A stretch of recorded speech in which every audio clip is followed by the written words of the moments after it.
Blood clotting तो same होती है। नहीं, ब्लड क्लॉटिंग पता नहीं वाला कौन सा चैप्टर है, वो टॉपिक है।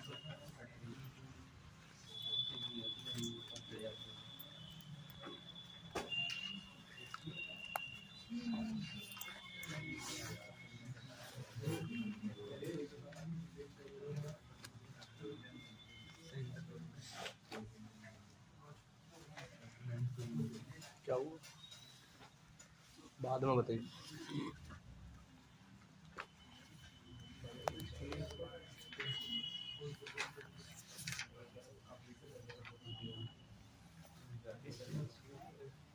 मेरे लिए हीमोफीलिया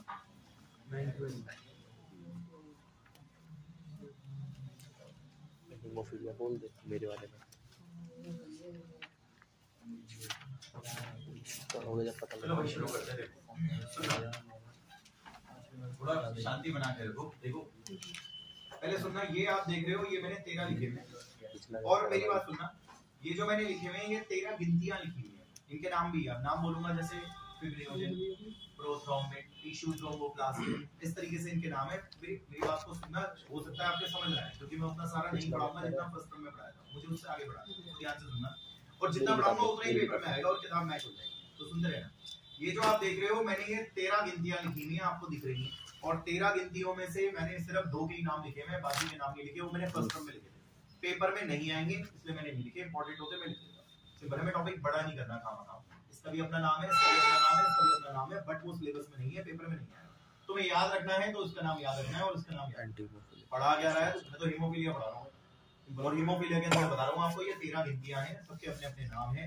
जैसे इसका नाम देखोगे, फिब्रिन स्टेबलाइजिंग एजेंट होगा, हैशमैन फैक्टर होगा, स्टुअर्ट प्रोवर फैक्टर होगा, tissue thromboplastin, plasma thromboplastin, calcium factor, labile factor, stable factor, इस तरीके से नाम है इनके। तो हर किसी का अपना नाम है, हमें वो याद नहीं करने, पेपर में नहीं आते, अब 2 के नाम याद कर लो, काम हो जाएगा। अब और सुनो जरा, ऐसा है, इसको बनाने के लिए भाई जीन है, और इसको भी बनाने के लिए भाई जीन है, और ये दोनों के दोनों अलग अलग जीन है, और ये साले मौजूद है एक्स क्रोमोसोम में, एक्स क्रोमोसोम में मौजूद है यार ये, और ये दोनों अलग अलग जीन है, और ये मौजूद है एक्स क्रोमोसोम में। आप जानते हो एक्स क्रोमोसोम तो सेक्स क्रोमोसोम है, तो आज की बात तो सेक्स क्रोमोसोम से जुड़ी हुई हो गई, सिंपल ही है। तो आपसे कोई बोले वो दोनों की दोनों बोलना, उन दोनों को बनाने के लिए जो जीन होते हैं, उन दोनों को बनाने के लिए जो जीन्स होते हैं, वो भले ही अलग अलग होते हैं, लेकिन वो मौजूद एक ही जगह होते हैं, सिंपल। और ये एक्स क्रोमोसोम के अंदर ये दोनों जीन जो उन्हें बना रहे हैं भाई, ये डोमिनेंट होंगे तभी तो एक्सप्रेस हो रहे हैं, डोमिनेंट होंगे जब तो ये काम कर रहे हैं, एक्सप्रेस हो रहे हैं, सिंपल। अब बोलना सीखो, मैंने आपसे क्या बोला, 13 है, 13 के अपने अपने नाम है, पर मैंने इनमें से 2 के नाम लिखे हैं, बाकियों के नाम नहीं लिखे, क्योंकि वो सिलेबस में नहीं है, सिंपल। अच्छा योगेश भाई, ये 13 क्या है? ये 13 पपड़ी बनाते हैं, आपके जब खून निकलता है देखा होगा, खून रुक जाओ पपड़ी बन जाती है, तो ये 13 के 13 पपड़ी बनाते हैं। मैंने लिखा हुआ भी है कि ये 13 तरह के आप प्रोटीन्स के नाम देख रहे हैं, तो लिखा है 13 तरह के प्रोटीन्स के नाम देख रहे हैं, सिंपल। इन 13 तरह के प्रोटीन्स को हम कैस्केड ऑफ प्रोटीन्स भी कहते हैं, ये पपड़ी बनाते हैं, खून में पाए जाते हैं, उल्टा बोल दूं, खून में पाए जाते हैं और खून की पपड़ी बनाते हैं, सिंपल। और ये 13 तरह के प्रोटीन है जिन्हें कैस्केड ऑफ प्रोटीन कहते हैं, सबके अपने नाम होते हैं भाई, इनमें से 2 के याद कर लो। इन दोनों को बनाने के लिए जीन होते हैं, डोमिनेंट है इसलिए एक्सप्रेस हो रहे हैं, बना रहे हैं, और ये दोनों की दोनों जीन एक्स क्रोमोसोम पे, एक्स क्रोमोसोम से एक्स क्रोमोसोम है। इन केस मान लो ऐसा हो जाए कि डोमिनेंट की जगह रिसेसिव हो जाए, तो काम नहीं करेगा, काम नहीं कर भाई। अगर मैं रिसेसिव हो गया योगेश भाई, तो मैं काम ही नहीं करूंगा, काम नहीं करूंगा तो मैं ये नहीं बनाऊंगा ना, ये नहीं बनाऊंगा तो क्लोटिंग फैक्टर नहीं बनेगा ना, क्लोटिंग फैक्टर नहीं बनेगा तो क्लोटिंग नहीं होगी ना, क्लोटिंग नहीं होगी तो बीमारी होगी ना, सिंपल ये। आसान है, कुछ नहीं है। मगर अब आपके मन में क्वेश्चन आ रहा होगा, योगेश भाई 13 में से एक ही तो नहीं बन रहा, बाकी 12 तो बन रहे हैं ना। अरे एक भी ना बने तो नहीं होगी भाई, मगर बाकी 12 तो बनते हैं ना। अरे बाकी 12 छोड़ो ना, एक भी अगर ना बने तो क्लॉटिंग नहीं होगी, चाहे बाकी 12 आप में बन रहे। सिंपल है। मुझे 13 के 13 चाहिए। अब मान लो सारे बन रहे हैं, ये नहीं बन रहा, क्लॉटिंग नहीं होगी भाई। सारे बन रहे हैं, ये नहीं बन रहा, क्लॉटिंग नहीं होगी भाई। सिंपल ये। और सारे बन रहे हैं पर ये नहीं बन रहा ना, क्यों नहीं बन रहा? जीन रिसेसिव हो गया ना, काम नहीं करेगा। सिंपल। अगर जीन रिसेसिव हो गया तो वो काम नहीं करेगा, तो नहीं बनाएगा, तो नहीं बनाएगा तो हीमोफिलिया हो जाएगा। अब मान लो अगर ये जीन डोमिनेंट है तो बताओ क्या अब बनाएगा या नहीं बनाएगा? बनाएगा। डोमिनेंट है तो बनाएगा ना भाई, और डोमिनेंट है तो बनाएगा ना एंटी हीमोफिलिक फैक्टर। तो एंटी हीमोफिलिक फैक्टर अगर बनेगा फिर क्या होगी भाई तुम्हें बीमारी? फिर थोड़ी ना होगी, फिर नहीं होगी। अच्छा एक बात बताओ, अगर ये जीन रिसेसिव हो गया तो फिर बीमारी हो जाएगी। अगर ये जीन रिसेसिव हो गया तो नहीं बनेगा भाई, और अगर नहीं बनेगा तो ऐसी बीमारी फिर से हो जाएगी। फर्क सिर्फ इतना है, सुनो, यहाँ पे हीमोफिलिया बी होगा और ऊपर होता तो हीमोफिलिया ए होगा। दो तरह के हीमोफिलिया होगा। सिंपल। तो आप बता देना कि haemophilia can be classified into two categories according to that कि which clotting factor is affected. अगर ये वाला नहीं बन रहा तो वो हीमोफिलिया, और ये वाला नहीं बन रहा तो ये हीमोफिलिया है। सिंपल सी बात है। कोई सा एक नहीं बनेगा, अगर ये नहीं बन रहा तो अलग बीमारी है, ये नहीं बन रहा तो अलग बीमारी है। दुनिया में कोई ऐसा बंदा नहीं है जिसके अंदर दोनों ना बने। ऐसा कोई बंदा ही नहीं है, वो जिंदा ही नहीं है। आज तक कोई ऐसा बंदा नहीं है जिसमें दोनों ना बन रहे हो। हाँ ऐसे जरूर है जिनमें ये नहीं बन रहा तो ये बन रहा है, और ऐसे भी है जिनमें ये नहीं बन रहा तो ये बन रहा है। सिंपल ये है। कोई एक वाला आपको पेशेंट मिलेगा, दोनों वाले पेशेंट नहीं मिलेंगे। सिंपल। क्योंकि आप में से कुछ बच्चे ऐसे होंगे जो क्लास के बाद आएंगे, योगेश भाई दोनों रिसेसिव हो गए तो अरे वो जिंदा ही नहीं होगा, पेशेंट ही नहीं होगा। सिंपल ये है भाई, एक सही होगा तो एक खराब होगा, या इसे सही कर लो इसे खराब कर लो, एंड उसके हिसाब से आप हीमोफिलिया ए और बी का नाम दे दो, काम चल जाएगा, है ना। हाँ सुनो, तो मैं क्या कह रहा हूँ, बड़े ध्यान से सुनना वरना गड़बड़ हो जाएगी, और समझने की कोशिश करना।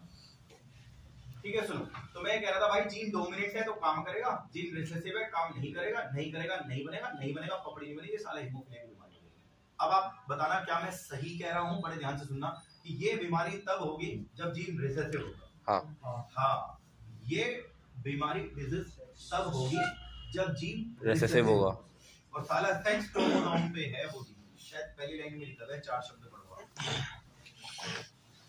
आराम से पढ़ना, सेक्स लिंक रिसेसिव डिजीज। भाई इतने में किसी को दिक्कत नहीं होनी चाहिए, मैंने प्रूव कर दिया है कि ये डिजीज तब होगी जब जीन रिसेसिव होगा, और सेक्स क्रोमोसोम की तो बात कर ही रहे थे क्योंकि वो एक्स है, एक्स तो सेक्स होता है, ये बात खत्म भाई। अच्छा सुनो सुनो सुनो, ये तो सुनो भाई, बड़ी गड़बड़ हो जाएगी, इधर देखना जरा, सुनो। अबे देखो कितने तरह के हैं? 13 तरह के। कौन? कैस्केड प्रोटीन नहीं 13 तरह के कौन है? प्रोटीन्स। अरे यार प्रोटीन है, हाँ मैंने तो यार 11th क्लास में पढ़ा था कि प्रोटीन एंजाइम होते हैं। तो भाई अगर प्रोटीन एंजाइम हो तो प्रोटीन तो तुम तो एंजाइम भी होंगे। हाँ। ये एंजाइम प्रोटीन होते हैं। सिंपल। और एक बात बताऊं भाई, इन सब की जब रिएक्शन तुम पढ़ोगे ना आगे ग्रेजुएशन में, तो इन सब की रिएक्शन आपस में जुड़ी भी होगी, तुम देख लेना। ऐसे होगा, ये वो रिएक्शन करा रहा है, वो अगली करा रहा है, वो अगली करा रहा है, 13 के नाम होंगे।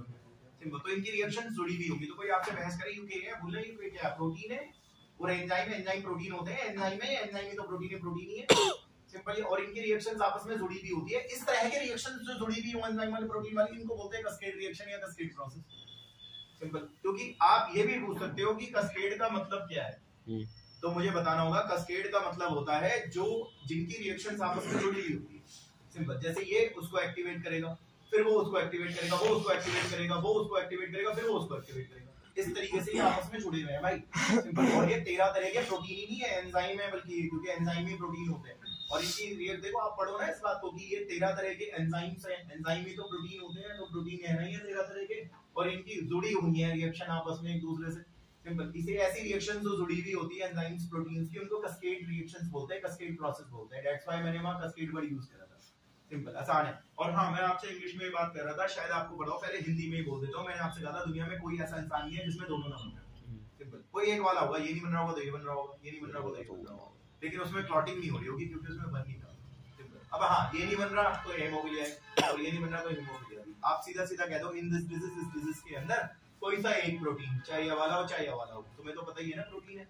सिंपल। और ये कैस्केड है, कैस्केड का मतलब इनकी रिएक्शन जुड़ी हुई है। अब आप सोचो ना, अपना दिमाग लगाओ भाई, 13 में से सुनना, 13 में से आपके अंदर 12 है, एक नहीं है, तो रिएक्शन कैसे जोड़ोगे?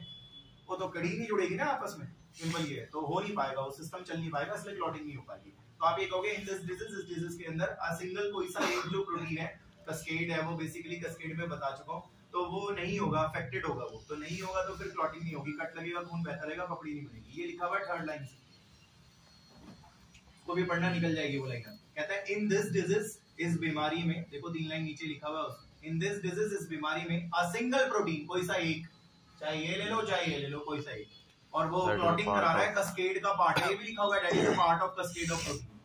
इनको लिखना नहीं है, बच्चा पूछता है कैस्केड क्या होता है, तो बताना पड़ता है। अब जब जैसे आप गूगल पे देखोगे कैस्केड, भाई कोई इंग्लिश का वर्ड नहीं है, बायोलॉजिकल वर्ड, वो ग्रीक भाषा का शब्द है जिसका मतलब ये होता है इंग्लिश में। तो मैंने बता दिया कि वो एक सारे आपस में जुड़े हुए हैं ना, कैस्केड है, तो लिखा हुआ है अफेक्टेड हो जाता है ना, बनता नहीं है वो, तो इसकी वजह से रिजल्ट में होता है, लिखा होगा इसकी वजह से रिजल्ट ये होता है, हल्का सा भी कट लगेगा, सिंपल कट, साला खून बहता रहेगा, पपड़ी नहीं बनेगी, ये लिखा हुआ है। अब बात को आगे खींच करके ले जा रहे हैं, थोड़ा सा ध्यान से सुनना। ये देखो भाई, ये लड़का है और ये लड़का है, क्योंकि लड़कों में XY होते हैं, और ये लड़की है और ये लड़की है और ये लड़की है, लड़कियों में XX होते हैं, सिंपल। अब सुनो जरा, ये जीन कहाँ है? X क्रोमोसोम पे। सही है, बिल्कुल कोई दिक्कत नहीं है। यहाँ है खराब हीमोफीलिया, सिंपल। भाई X पे है ना, तो X पे है तो ठीक है, ऊपर वाले की दुआ से सही है उसके, लेकिन भाई कुछ ऐसी गड़बड़, खराब है हीमोफीलिया होता है। अब सही है कोई दिक्कत नहीं है, खराब है हीमोफीलिया करेगी, एक पे सही है एक पे खराब, या आप ऐसे लिख लो एक पे सही है एक पे खराब, या आप ऐसे लिख लो एक पे सही है एक पे खराब है, बात हो गई, सिंपल सी बात, ठीक है। समझा देना, बोलना देख भाई X है उस पे सही है, लेकिन X है उस पे खराब है तो H हीमोफीलिया हो जाएगा भाई, इसलिए H लिखा हुआ है। अब सही है तो बीमारी क्या होगी, लेकिन खराब है तो हीमोफीलिया होगा, सिंपल ये। सही है तो कोई दिक्कत नहीं है, खराब है तो हीमोफीलिया पैदा करेगा, सिंपल ये। अब एक बात बताओ यार, क्या इसमें है कुछ क्या? नहीं, ये तो बिल्कुल हेल्दी है ना, तो ये तो हेल्दी और लड़का है भाई XY है, लेकिन इसमें तो है ना हीमोफिलिक तो मेल। हीमोफिलिक लड़का हो जाएगा, ये तो हीमोफिलिक मेल हो जाएगा भाई। अच्छा, ये नॉर्मल हेल्दी, तो ये हेल्दी लड़की हो जाएगी, और ये हीमोफिलिक लड़की हीमोफिलिक, तो ये हीमोफिलिक लड़की हो जाएगी भाई। और कैरियर है भाई, पता है क्यों? क्योंकि कल मैंने समझाया था आपको। अरे एक बात बताओ यार, ये नहीं, ये तो बनाएगा, हाँ, सिंपल। तेरे से काम नहीं चलेगा, इससे काम चल जाएगा, लड़की सही हो जाएगी, सिंपल। और कैरियर वाले आपको पता है क्या होते हैं? अनअफेक्टेड, लेकिन उनमें जीन है ना, F जीन है उनके अंदर, सिंपल। और ये जीन बच्चे में जाए 50 और ये 50, सिंपल सी बात है। अच्छा, और सुनो, मेरी बात ध्यान से सुनना है, देखो समझना।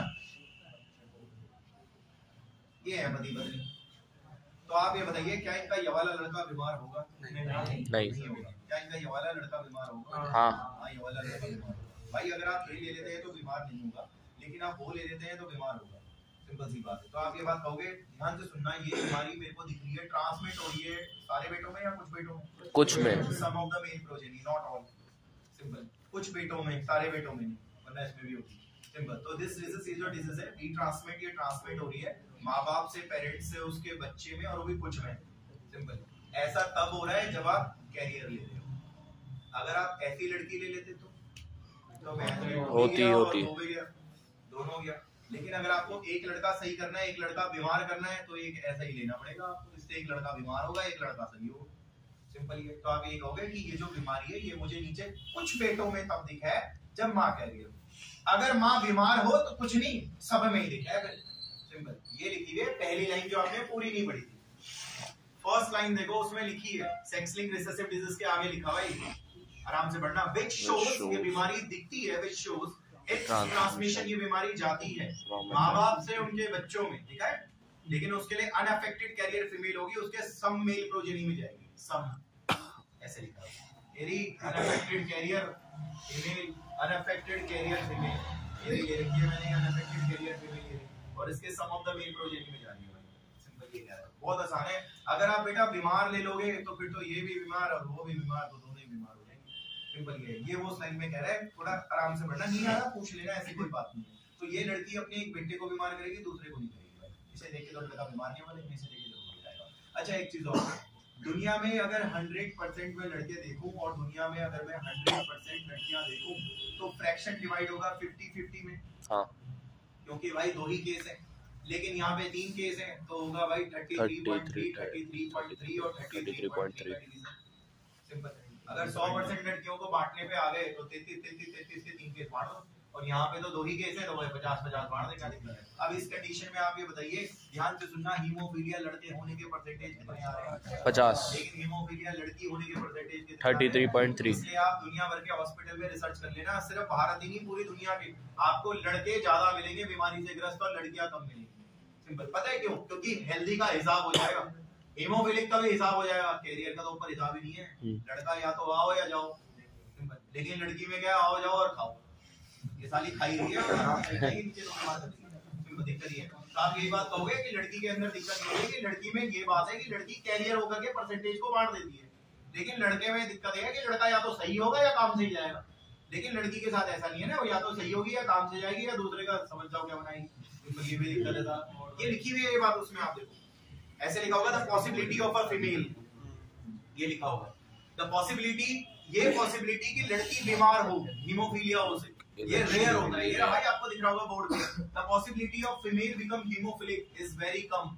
सिंपल। कम क्यों है? लड़के में तो 50 है, लड़की में साला 33 है, तो the possibility of female become haemophilic is very rare, क्योंकि लड़कियों में कैरियर भी आ जाती है ना, दिक्कत ही है, लेकिन लड़के में तो सीधा ही मरेगा ही वो या तो बचेगा ही वो। ये लिखा उसने आगे कि लड़कियों में कैरियर बन जाती है ना यार, ये लिखा हुआ है। वहीं फादर की अगर बात करें लड़के की, या तो वो जाएगा ही या साला वो ठीक ही रहेगा, ऐसे लिखा हुआ। सिंपल, आसान है, कुछ नहीं है भाई, तभी कह रहा हूँ पढ़ोगे तो हो जाएगा। अच्छा एक चीज और, ये देखो, ये तो इंग्लैंड के राजे वाली कहानी सुनी होगी आपने, हाँ। और वो रानी विक्टोरिया, वो ये थी, ये था। और इनका भाई जो इनके बेटे पैदा हुए, आप ये देखो, ये एक बेटा हो गया, इधर से भाई आया, ये दूसरा बेटा पैदा हुआ, इसे तो हीमोफीलिया है, इधर वाले को नहीं है भाई, तो ये हीमोफिलिक डिसेंडेंट हो गया। डिसेंडेंट बोलते हैं उत्तराधिकारी, जो कल को गद्दी पे राज करेगा, तो ये तो हीमोफीलिया वाला उत्तराधिकारी है, ये नॉर्मल है। अब इसमें क्या हुआ, थोड़ा ध्यान से सुनना भाई, राजा है, इसका तो बाप भी राजा होगा, माँ रानी होगी भाई, ऊपर का खानदान, राजा भाई पागल है। राजा कह रहा है यार, जब मैं बिल्कुल सही हूँ और मेरी बीवी भी सही है और मैं जांच पड़ताल करके भगा के तो लाया नहीं होगा, क्या हो रहा है भाई, नाम तो होगा, और खानदानी जांच भी हुई होगी। शादी होती है तो शायद आपने देखा होगा अरेंज मैरिज में क्या होता है, आपके पूरे खानदान वाले उधर के पूरे खानदान वाले बैठते हैं, और शायद दोनों ही शाही घरों से थे, तो डिटेल्स तो दुनिया ने देखी होगी ना, राजा का परिवार तो दुनिया देखती है, उनकी तो डिटेल सबको पता होती है। तो भाई जब मेरे में कोई बीमारी नहीं, तुम्हारे में कोई बीमारी नहीं, तो ये बच्चे में बीमारी कैसे हो गई, ये पुत्र तो मेरा हो ही नहीं सकता। रानी ने कहा तुम कहना क्या चाह रहे थे? मुझे लग रहा है भाई, वो शायद आप भूल गए, इंग्लैंड के अंदर आज से नहीं, आरामों का देश है, बहुत पहले से ही वर्जिनिटी पे शक किया जाता था, पहले तो हाइमेन भी चेक होती थी। राजा ने जांच के आदेश दिए कि भाई साहब एक काम करो, मेरे परिवार में कोई दिक्कत नहीं है, क्योंकि ये बीमारी मेरे खानदान में कभी किसी को रही नहीं। सिंपल, इनका मुझे नहीं पता इन्होंने धोखा कराया या क्या कराया, तो आप इनकी खानदानी जांच करो। हमने क्या करा, क्वीन विक्टोरिया की पूरी फैमिली पेडिग्री खोल दी, और पूरी फैमिली पेडिग्री खोलने के बाद हमें पता चला, ध्यान से सुनना, हमें क्वीन विक्टोरिया की फैमिली के अंदर, ध्यान से सुनना, इसकी फैमिली के अंदर हमें देखने को मिला, ये देखो, एक तो ये लड़का उत्तराधिकारी, ऊपर भी हमें कई लड़के उत्तराधिकारी मिले। इसका मतलब सीधी बात है, एक बात बताओ ना यार, तुम दिमाग लगाओ, वाई तो इधर से लिया होगा, हाँ। अगर ये इधर से लिया है तो ये तो उधर से लिया होगा, हाँ। तो उधर होगा जब तो लिया होगा, सिंपल कॉमन सी बात है भाई। ये अगर इधर से लिया है तो दूसरा तो माँ से लिया होगा, जब एक बाप से लिया तो दूसरा माँ से लिया होगा, माँ में होगा। और योगेश भाई माँ तो बीमार ही नहीं है, क्योंकि वो कैरियर होगी, दूसरे से काम चला रही होगी। ये भी लिखा हुआ उसने एक लाइन,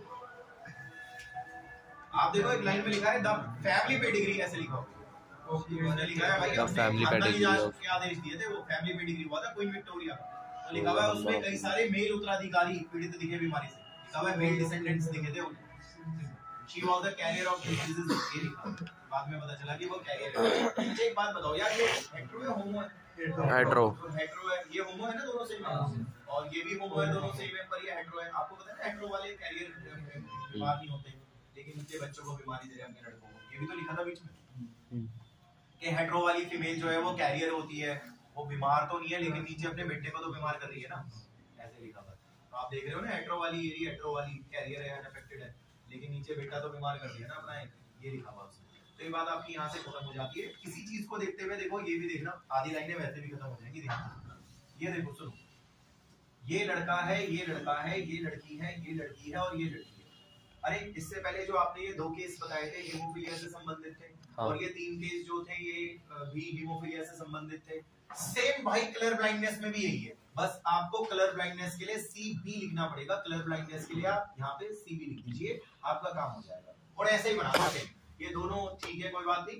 इसमें मैंने एच हीमोफीलिया की जगह कलर ब्लाइंडनेस का ऑप्शन दे दिया। ये दोनों नॉर्मल है, इन दोनों पे एच की जगह मैंने सी लिख दिया है, और इनमें से एक पे एच था तो मैंने एक पे सी लिख दिया है। सेम कलर ब्लाइंड का हो जाएगा। तो आप बताइए, फिर दोबारा वही बात आ जाएगी भाई, 100% अगर मैं लड़कों की बात कर रहा हूँ तो 50-50 नॉर्मल, हाँ। और अगर मैं 100% लड़कियों की बात कर रहा हूँ 33.3। तो आप बताइए कलर ब्लाइंडनेस के लड़कियों में होने के चांस कितने हो गए? 33.3। और यार लड़के में होने के 50%। तो बताइए दुनिया भर में लड़के इस बीमारी से ज्यादा पीड़ित मिलेंगे या लड़कियां? लड़के मिलेंगे। और हकीकत में जब हमने रिसर्च करी, सही में जब हमने रिसर्च करी, क्योंकि शायद आप भूल गए, हीमोफीलिया की तो जांच नहीं होती, लेकिन कलर ब्लाइंडनेस की जांच जरूर होती है जब आप लाइसेंस बनाने जाते हैं। लाइसेंस में देखा होगा, वो गिनतियां दिखाते हैं आपको कलर के चक्रवातों में, उनमें कलर्स होते हैं, तो वो आइडेंटिफाई करवाएंगे आपसे, वहां पे पता लग जाता है, गवर्नमेंट रिकॉर्ड हो जाता है ये बेसिकली।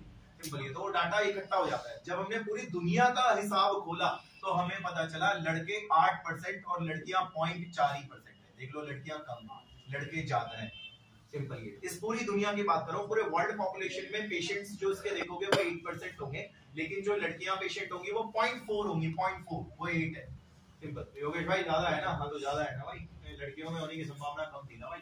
सिंपल, ये कलर ब्लाइंडनेस में लिखा हुआ है। आप कलर ब्लाइंडनेस बीमारी में आ जाओ, हीमोफीलिया की सारी लाइनें पढ़ा दी है मैंने। हाँ। कलर ब्लाइंडनेस में आ जाओ भाई, ढूंढो उसमें वो लाइन जहां लिखा हुआ है लड़कों में तो ये बीमारी 8% होती है, लेकिन लड़कियों में 0.4 ही होती है। और इसका हिसाब मैंने बोर्ड पे दे दिया भाई, कि लड़कियों में कम होती है 33 है ना चांस, लड़कों में तो 50% है पूरा चांस। सिंपल, इसलिए ज्यादा होती है भाई। अच्छा, एक चीज और ये देखिए, सुनो सुनो, मैं, ये डॉटर है, डॉटर का मतलब बेटी हो गया, और मुझे इसे बीमारी करवानी है, ये लो भाई बीमारी भी हो गई इसको। तो ये बताइए, ये बीमारी इससे तब होगी जब दोनों होमोजाइगस होंगे। अरे भाई, जब फादर को बीमारी होगी, फादर और माँ चाहे कैरियर लो चाहे बीमार लो, कुछ तो लोगे। हाँ। एक वहां से कलेक्ट करेगी ये बेटी, और एक यहाँ से कलेक्ट करेगी, जो तो बीमार होगी। तो आप इंग्लिश में क्या कहोगे? आ डॉटर, एक जो डॉटर है वो तब तक बीमार नहीं होगी कलर ब्लाइंडनेस से, ये she is not until suffered from colour blindness, जब तक उसका बाप आप ऐसा कलर ब्लाइंडेड और मदर वैसी ना ले। सिंपल, ये बात इसी पैराग्राफ की लास्ट लाइन में, मैंने फर्स्ट टर्म में नहीं पढ़ाई थी। फर्स्ट टर्म में जो बच्चा अंडरलाइन करता होगा, इस पैराग्राफ की लास्ट की लाइनें नहीं पढ़ाई थी। देखो लिखा है एक डॉटर, लिखा है ना उसमें, एक लड़की तब तक इस बीमारी से ग्रस्त नहीं होगी जब तक उसकी माँ ऐसी और बाप कलर ब्लाइंड ना लिया जाए, ये लिखा है। सिंपल, दिमाग लगाना है आप लोगों ने भाई, पढ़ लेना उस लाइन को 100 बार, उसमें ये लिखा हुआ है एक लड़की तब तक बीमार नहीं होगी, मतलब आप लड़की को अगर बीमार करना चाहते हो तो इसके लिए आपको बाप लेना पड़ेगा कलर ब्लाइंड, तभी वहां से एक्सी जाएगा, और माँ ऐसी लेनी पड़ेगी तभी एक्सी जाएगा। सिंपल, ये कह रहा है। अच्छा, एक और बात बताओ, सुनो जरा ध्यान से सुनना भाई, ये होमो है हेटेरो हेटेरो। तो आप मुझे बताइए, देखो समझदार हो तुम, बट थोड़ा सा दिमाग लगाना है आप लोगों ने, आता सब है तुम्हें। ये बताओ, हेटेरो है, ठीक है कोई बात नहीं, हेटेरो में ये बताइए, ये डोमिनेंट ये रिसेसिव या ये डोमिनेंट ये रिसेसिव? वो डोमिनेंट ये रिसेसिव। ये रिसेसिव होगा तभी तो काम नहीं कर रहा, बीमारी देगा। सिंपल, ये डोमिनेंट होगा, काम कर रहा है, थोड़ी ना देगा बीमारी भाई। सिंपल, तो मुझे ऐसा लगता है कि जो हेटेरो वाले होते हैं वो कैरियर होते हैं, बीमार नहीं होते। बोलती है क्यों नहीं होते? क्योंकि इनमें रिसेसिव को सप्रेस करने के लिए उनका बाप बैठा है इसमें डोमिनेंट। अब एक बात बताओ भाई, ये भी रिसेसिव, कौन काम करेगा? सिंपल भाई, दो रिसेसिव है, ये तो काम कर रहा है कम से कम। सिंपल, और शायद आपने देखा होगा, कहते हैं परिवार जो भी चलता है, जब परिवार का एक बंदा तेज हो, अब यार माँ भी लाटी साला, बाप भी लाटा, बच्चे गलत ही जाएंगे। सिंपल, ये कम से कम एक तो तेज होना चाहिए। तो आपने देखा होगा हर घर जो समृद्ध होगा उसमें कोई एक तेज होगा, कि आपके घर में या तो मदर की चलती होगी या फादर की चलती होगी। अच्छा, दोनों तेज हो तो लड़ाई होती है। सिंपल, ये भी दिक्कत है साला, एक तो वो जो ठीक हो। सिंपल, वैसी चले, कोई सिस्टम है यहाँ पे, ये रिसेसिव है, ये डोमिनेंट है। सिंपल, तो ये उसका भी काम कर जाएगा, तो मेरे से समझ जाएगा मामला। यहाँ से 2 लाइन ऊपर आना है आपने, 2 लाइन ऊपर, ठीक 2 लाइन ऊपर आना है, उसी लाइन से 2 लाइन ऊपर आना है। तो वो वाली लाइन पढ़ो, कौन सी वाली?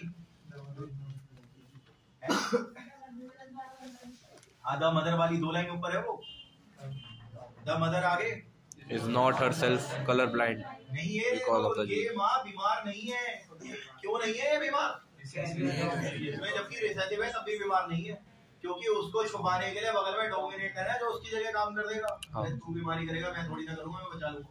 सिंपल, ये लिखा हुआ उसमें। और शायद मैंने कल परसों भी बताया था आपको, एक काम नहीं करेगा तो दूसरा कर देगा। यही लिखा हुआ है, वो 2 लाइनें बार बार पढ़ लेना, उसमें यही लिखा है उसने कि जो ये मदर है ये बीमार नहीं है, जबकि इसमें रिसेसिव है। आगे लिखा हुआ है क्योंकि उसका काम करने के लिए बगल वाले में तो डोमिनेंट है ना, वो उसकी जगह काम कर देगा, काम हो जाएगा। सिंपल ऐसे करके उसने लिखा हुआ है। चलो ठीक है, इतनी बात भी हो गई भाई। अब ये देखना कि ध्यान से सुनना, इसको भी दिक्कत हो जाएगी। देखो सुनो, मैं यही लिख रहा हूँ नीचे भाई, हमारी आंख है, आंख में पर्दा है, आधी आंख में रेटिना है। वो पर्दे में सेल्स होते हैं, कौन सेल्स? Cone cells? हाँ, हमारे आईज के रेटिना में कौन सेल्स होते हैं, और कौन सेल्स में एक्स क्रोमोसोम है। हाँ भाई, कौन सेल में एक्स क्रोमोसोम है, और एक्स क्रोमोसोम में जीन है। हाँ जी, जीन है, बहुत सारे हैं, 2 ले ले, ये जीन है। पहले सुन लेना, दिक्कत हो जाएगी भाई। तो आंख के पर्दे में सेल है, सेल में क्रोमोसोम है, क्रोमोसोम में जीन है, दोनों अलग अलग है, इसी में। अच्छा, ये जीन डोमिनेंट है तो भाई काम करेंगे। काम क्या करता है भाई? कहता है मैं बनाता हूँ इराइथ्रोप्सिन पिगमेंट। अच्छा, इराइथ्रोप्सिन पिगमेंट बनाता है। पूरे कहता है मैं बनाता हूँ, ध्यान से सुनना, क्लोरोप्सिन पिगमेंट। क्लोरोप्सिन पिगमेंट देख लेगा, दिक्कत हो जाएगी भाई। सिंपल उल्टा बोल दूं, इस पिगमेंट को बनाने के लिए मैं हूँ और इस पिगमेंट को बनाने के लिए मैं हूँ, और मैं काम इसलिए कर रहा हूँ क्योंकि डोमिनेंट हूं तो काम तो करूंगा। सिंपल। और भाई और सुनो जरा, हम दोनों के दोनों एक्स में, एक्स वाला सेल में, सेल वाला पर्दे में। ये पर्दा वैसे भी हमारी आंख में। सिंपल, यानी कि आपके पर्दे में सेल है, सेल में क्रोमोसोम है, क्रोमोसोम में जीन है, डोमिनेंट होंगे, काम करेंगे, पिगमेंट बनाएंगे। इस पिगमेंट की वजह से तुम्हें लाल रंग दिखता है, और इस पिगमेंट की वजह से तुम्हें ग्रीन कलर दिखता है। तो इस कमरे में जहां भी ग्रीन कलर है, जैसे चेयर्स में हो गया, ये ग्रीन कलर हो गया आपको, ये इसलिए नजर आ रहा है आपको क्योंकि ये सब है, ये सब नहीं होगा ग्रीन नहीं दिखेगा। और इस कमरे में जहां भी रेड कलर है वो आपको इसलिए नजर आ रहा है, वरना आपको रेड नहीं दिखेगा। अब आगे सुनो जरा, ध्यान से सुनना। अगर मान लो ये रिसेसिव हो गया, अरे तो रिसेसिव हो गया तो रेड कलर नहीं दिखेगा, तो नहीं बनेगा, तो रेड कलर नहीं दिखेगा उसको। सिंपल ये। और मान लो कल को ये तो ठीक है, ये ठीक है, पर ये रिसेसिव हो गया तो भाई फिर तो वो इंसान कलर ही नहीं देख पाएगा, इसकी जगह उसको ग्रे नजर आएगा। जैसे किसी इंसान में अगर गड़बड़ी है तो उसको रेड तो नहीं दिख रहा होगा, रेड की जगह उसे ग्रे दिख रहा होगा। या किसी इंसान में वो वाली गड़बड़ी है तो उसको ग्रीन तो नहीं दिख रहा होगा, लेकिन उसकी जगह उसे ग्रे दिख रहा होगा। और एक इंसान जब लाल और हरे को समझ नहीं पाएगा तो लाल बत्ती को क्या समझेगा? सिंपल ये। तो रेड और ग्रीन में डिस्क्रिमिनेट नहीं कर पा रहा है। सोचो रेड लाइट हो रही है तो उसे दिख रही है, ग्रीन पे उसे ग्रे दिख रही है। हरी तो जलती नहीं है साथ। ये प्रॉब्लम ये इसी के अंदर देखने को मिलता है। और सुनो भाई, ये बताओ, ये दिक्कत तब आ रही है जब जीन कैसे हैं? रिसेसिव। तो ये दिक्कत, ये बीमारी तब आ रही है जब जीन रिसेसिव है, एंड आई थिंक वो सेक्स लिंक्ड है। हां, फर्स्ट लाइन में लिखा है इसी टॉपिक की, पहली लाइन में, फर्स्ट लाइन में लिखा हुआ है ये भी सेक्स लिंक्ड रिसेसिव डिजीज है। और देखो कहीं लिखा हुआ है आंखों के कोण में गड़बड़ी हो जाती है, ये कोण तुम्हारे, तो लिखा हुआ है इंसान लाल और हरे में डिस्क्रिमिनेट नहीं कर पाता ना, फिर उसको लाल हरा रंग समझ नहीं आता। ये दिक्कत है सिंपल। फिर उसने वही 8% वाली बातें लिख दी होंगी, और क्या बताओ।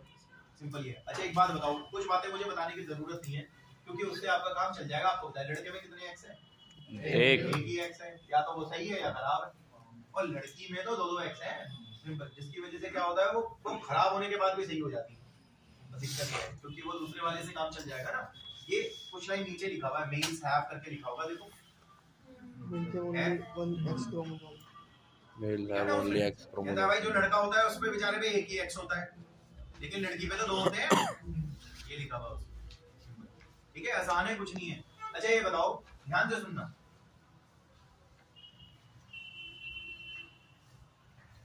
ये बेटा बाप माँ में रैपट मार रहा रामजादी तेरी वजह से पैदा हुआ।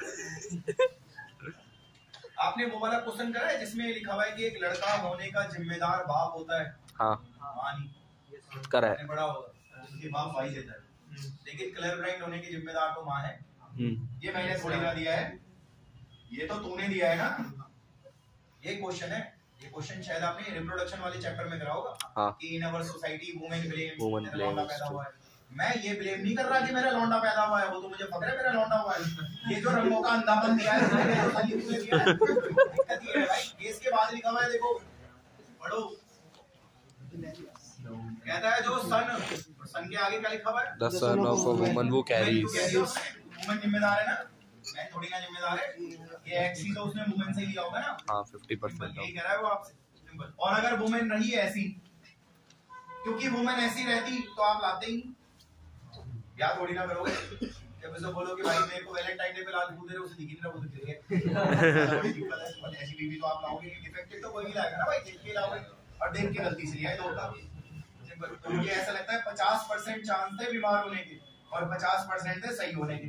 अब किस्मत में लिखा हो घंटा और किस्मत में लिखा हो ऊपर वाले का प्रसाद, तो भाई वो देख लो क्या है। यही लिखा था उसने। 50% of chance of being colour 50% में तो घंटा ही बजेगा अगर उधर वाला आएगा, इधर वाला आएगा तो शायद सही हो जाएगा। ये कह रहा है वो आपसे। बाकी ये बीमारी भी आपकी खत्म हो गई। भाई देखो, जब हम ये चैप्टर पढ़ रहे हैं और अभी 1-2 दिन से हम पढ़ रहे हैं, तो आप हीमोफीलिया पढ़ रहे थे मुझसे। हाँ। मुझे याद है मैंने हीमोफीलिया में वर्ड यूज करे थे, डिलीट हो गया या म्यूटेट हो गया। हाँ। ऐसे वर्ड यूज करा था। तो म्यूटेशन में ही चल रहे थे जब म्यूटेट वर्ड यूज कर रहे हैं, तो आप म्यूटेशन में आते हो। म्यूटेशन में देखते हैं एक टॉपिक है, इससे भी पहले म्यूटेशन वो निकालो आप। भैया रुक जाओ। गाड़ी को नीली पानी भी नहीं है ना, प्राइस गाड़ी कैच कर।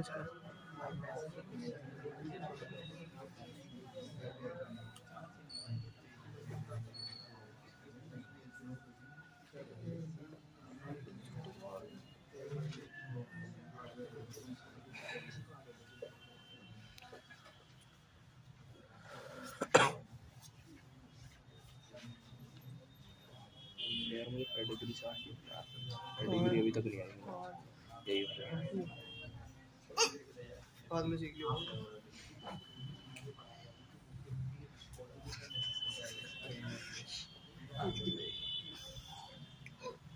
भाई देखो ध्यान से सुनना भी सही है। सुनो, एक मिनट देखो, ये कौन सा सेल है?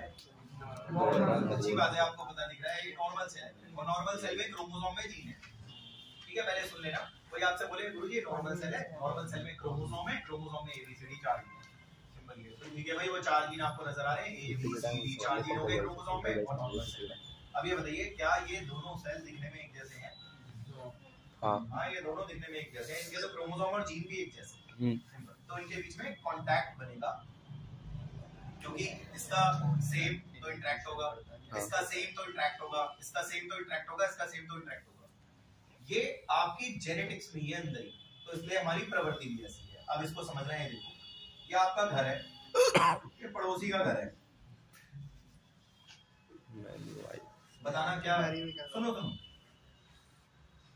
ये 2 घर, 2 सेल, और इसके 2 बंदे, 2 क्रोमोसोम और आदतें जीन।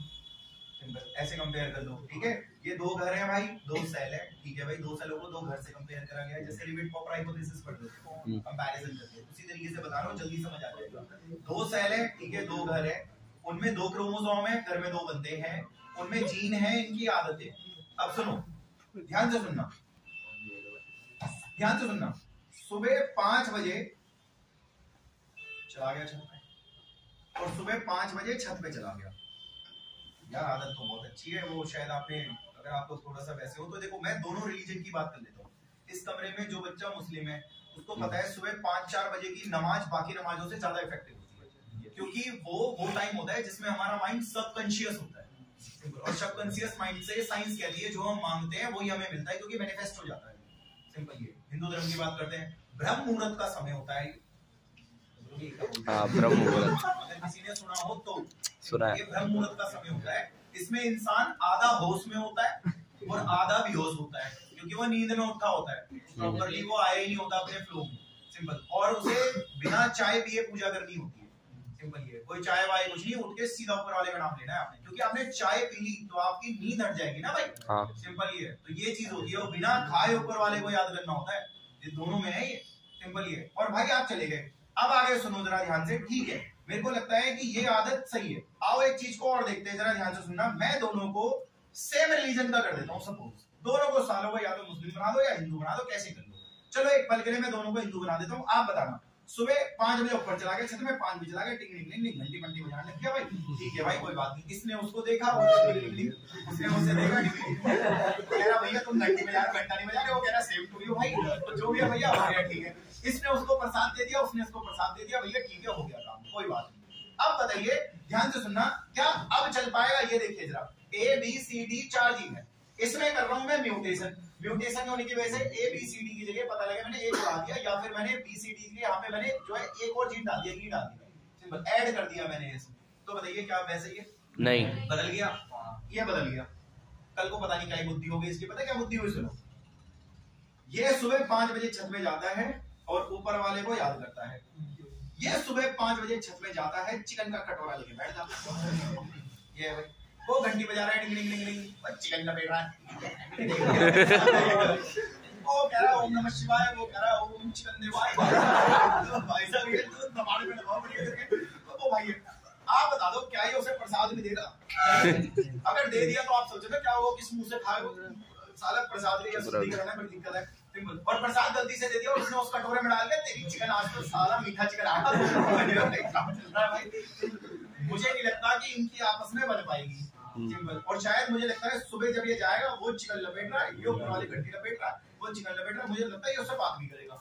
सिंपल मुझे लगता है कि उसके पास भी आएगा, मतलब चिकन की स्मेल वगैरह आ रही है, फिर वापस उसी से नीचे जाना है। सिंपल तो दिक्कत है भाई। कहने का मतलब ये है कि दो बंदों का इंटरेक्शन तब खत्म हो जाता है जब उनकी आदतें मैच नहीं करती। सिंपल भाई आपका रहन सहन अलग है, आपकी आदत अलग है, हमारा रहन सहन अलग है, हमारी आदत अलग है, तो भैया हम क्यों ही रहेंगे तुम्हारे बराबर में? सिंपल ये जिस तरह से चीजें हम चलाना चाह रहे हैं तुम भी चला पा रहे हो, और जिस तरीके से तुम चलाना चाह रहे हो हम भी चला रहे हैं। सिंपल तो वहां पे दिक्कत होने लग जाती है। आप देखना दो घरों की आदतें अलग होने से उन घरों के बीच में बनती नहीं है। ये आंटी जी है सुबह बाहर आती है, ये क्या करती है भाई पन्नी लात से तुम्हारे घर के आगे लड़ाइयां होती है ऐसे में। अगर आपके घर वाले साफ सफाई के ज्यादा शौकीन है तो लड़ाइयां होनी शुरू हो जाती है उस कंडीशन में भाई। तो हम चाहते हैं हमारे आसपास में जो लोग हैं वो हमारी तरह हो, कभी हमारी उनसे बनती है। मेरे कहने का मतलब ये है कि दो सेलों में अगर सिमिलैरिटी है तो दो सेलों में सिमिलैरिटी होने की वजह से ही उनकी आपस में बनेगी। लेकिन अगर ध्यान से सुनना, मैं दो सेलों के बीच में सिमिलैरिटी को खत्म कर दूं, सुनते रहे ना, अगर मैं दो सेलों के बीच में सिमिलैरिटी को खत्म कर दूं, अब बनाया सिमिलैरिटी, अब इनके बीच में कॉन्टैक्ट नहीं रहेगा भाई।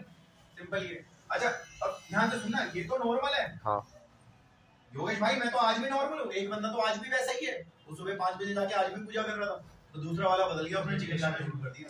यानी कि ये नॉर्मल सेल नहीं है भाई, इस पे नॉर्मल देखते ना, नहीं ये तो आज भी नॉर्मल है, ABCD के साथ नॉर्मल है, लेकिन उस पे तो नॉर्मलाइजेशन ही है, क्योंकि उसमें शायद चेंज हो गया मामला। आपको पता है चेंज होने को तो म्यूटेशन कहते हैं। एक बात, दूसरी बात सुनना, ये भी जो मैं बोलूंगा, हाँ तो इनके बीच में अच्छा संपर्क होगा या इनके बीच में होगा? ऊपर वालों के बीच में संपर्क होगा, क्योंकि वो दोनों सेम है, तो जीन इंटरेक्ट होंगे। यहाँ जीन इंटरेक्शन नहीं होगा भाई। अगर आप 10 ग्राम इसको न्यूट्रिएंट देते हैं तो ये 10 ग्राम में से 5 ग्राम खुद रखेगा, 5 ग्राम इसको देगा, यही होगा भाई।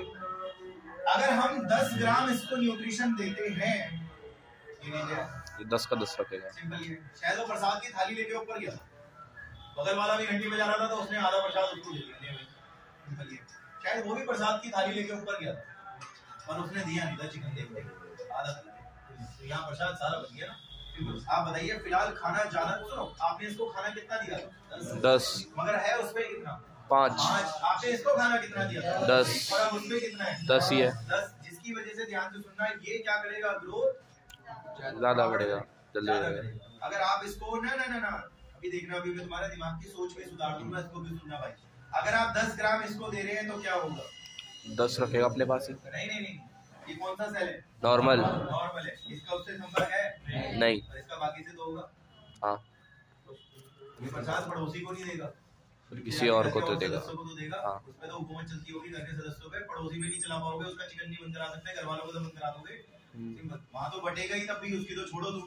योगेश भाई मैं तो बांटूंगा ही, सिंपल ही है। प्रसाद तो बना ही बटने के लिए, यानी बांटूंगा तो कहीं और बांटूंगा।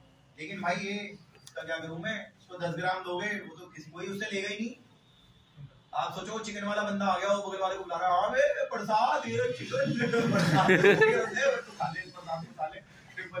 ये दिक्कत है भाई। तो आप एक बात बताओ, ये तो घर वालों को बांट, ये नहीं बांटेगा भाई, ये नहीं बांटेगा तो ऑब्वियसली बात है, वहाँ 5 ग्राम खाना है, इसमें 10 ग्राम खाना है, ज्यादा खाना है इसके पास है, जिसकी वजह से जल्दी ग्रोथ इसकी होगी, जल्दी ग्रोथ होगी, जल्दी डिवाइड करेगा, मास ऑफ सेल बनाएगा, ट्यूमर बन जाएंगे, कैंसर हो गया भाई, कैंसर।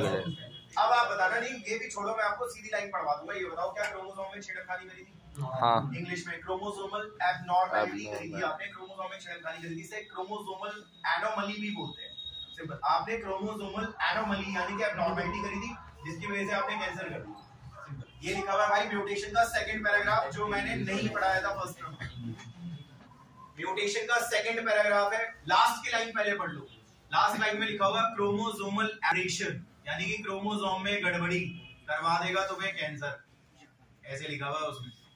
और आप ये देख लीजिए, मैंने यहाँ क्रोमोसोम की गड़बड़ी समझाई है, बहुत आसान है यार। देखो तुम्हारी तरह कोई सोच वाला इंसान है तो आपकी उससे पढ़ती है, लेकिन तुमसे डिफरेंट सोच वाला है नहीं पढ़ती। बच्चों की पढ़ाई में भी ऐसे ही होता है, आपको लगता है आपके बराबर वाले का टारगेट भी सही है, उसको भी फिजिक्स करनी है, आपको भी फिजिक्स करनी है, तो आप एक फ्लो बना लेते हो दोनों कि चल यार मैं तेरे घर आ जाऊंगा, दोनों मिलकर वाला चैप्टर कंप्लीट कर लेंगे। आधे टॉपिक तो कर लियो, आधे में क्रॉस क्वेश्चन से कर लेंगे। लेकिन अगर उसका फ्लो अलग है, आपका फ्लो अलग है, कांटेक्ट नहीं बन पाएगा। लेकिन फ्लो दोनों का सेम है तो शायद कांटेक्ट बन जाएगा। कांटेक्ट में क्या होता है ना, डिस्ट्रीब्यूट कर देते हैं, लेकिन कांटेक्ट नहीं है तो डिस्ट्रीब्यूट सारा खाना खुद रखूंगा, इतना ज्यादा खाने की वजह से फटाफट ग्रोथ करूंगा, फटाफट डिवाइड होऊंगा, mass of cell, tumour, cancer create करूंगा। देख ले क्रोमोसोम बदला, सारा करके बदल दिया। आप ये भी जानते हो जीन्स कहां थे? क्रोमोसोम पे। सिंपल, ये भी लिखा होगा भाई, एक दो लाइन ऊपर लिखा होगा, चेक करो कहीं लिखा होगा जीन तो क्रोमोसोम में होते हैं, लिखा हुआ है वहीं। ये आप तो जानते ही होंगे, जीन क्रोमोसोम में होते हैं, उसी पैराग्राफ में है, वहीं से 2-3 लाइन ऊपर में लिखा होगा उसने कि आप तो जानते ही हैं जीन क्रोमोसोम में होते हैं, और मैंने डायग्राम में दिखाया भी था आपको, ये जीन देखो क्रोमोसोम में।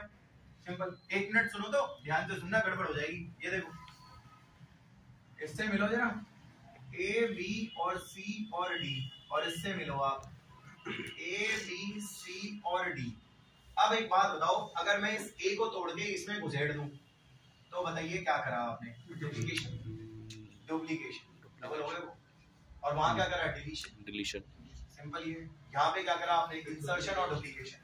सिंपल, ये बड़े ध्यान से सुना रहे, वहां से ए मिटा करके इस पे लगा दिया, ओ इंसर्शन, और यहाँ लगाया सॉरी डिलीशन, और यहाँ लगाया इंसर्शन डुप्लीकेशन। ये भी लिखा है उस लाइन में, चेक कर लो, लिखा है क्रोमोसोम के अंदर जो जीन है ना, डिलीशन, इंसर्शन, डुप्लीकेशन, ऐसे कह रहा है वो। ये समझा रहा हूँ तुम्हें मैं बोर्ड पे इतनी देर कि भैया यहाँ से हटाया, डिलीट कर दिया, और यहाँ लगा दिया, इंसर्ट कर दिया, मैथ डुप्लीकेट कर दी। सिंपल, इससे आपने क्रोमोसोम का ढांचा बदला या नहीं बदला? बदल दिया ना भाई। लिखा होगा इससे क्रोमोसोम में एबनॉर्मलिटी कर दी आपने, ये लिखा होगा क्रोमोसोम में एबनॉर्मलिटी कर दी, इसको क्रोमोसोमल एब्रेशन भी कहते हैं। सिंपल, और अब सुनिए जरा ध्यान से सुनिए, क्या अब इनका इंटरेक्शन हो पाएगा? नहीं, क्योंकि भाई इसका तो ढांचा उससे मिल ही नहीं रहा, इंटरेक्शन नहीं हो पाएगा। अगर इंटरेक्शन नहीं हो पाएगा तो कांटेक्ट टूट जाएगा, कांटेक्ट टूट जाएगा, आप जानते हो फिर वो क्या करने लगेगा। ये अगली लाइन में लिखा था जो आपने पढ़ ली, हां, कैंसर सेल्स को वो बढ़ा। ठीक है भाई, इतनी बात हो गई। अब सुनो, 1 मिनट भाई सुनना, ध्यान से सुनना। मैं आपको ये कौन सा टॉपिक पढ़ा रहा था? म्यूटेशन पढ़ा रहा था। पहले समझ लेना, गड़बड़ हो जाएगी। आपको पता है ना डीएनए आरएनए में चेंज करना, या फिर आपको पता है ना क्रोमोसोम में चेंज करना म्यूटेशन होता है। हाँ। या तो इसमें बदल लो या इसमें बदल लो, दिस इज म्यूटेशन। वैसे आपने आज की क्लास में किसमें बदला है? क्रोमोसोम पे। क्या आपने आज की क्लास में डीएनए आरएनए बदले? नहीं, ये अगली क्लास में बदलेंगे। डीएनए आरएनए का कल करेंगे हम लोग। लेकिन 1 मिनट भाई, कल का टाइम ले लो, कल 2 बजे बुला लो।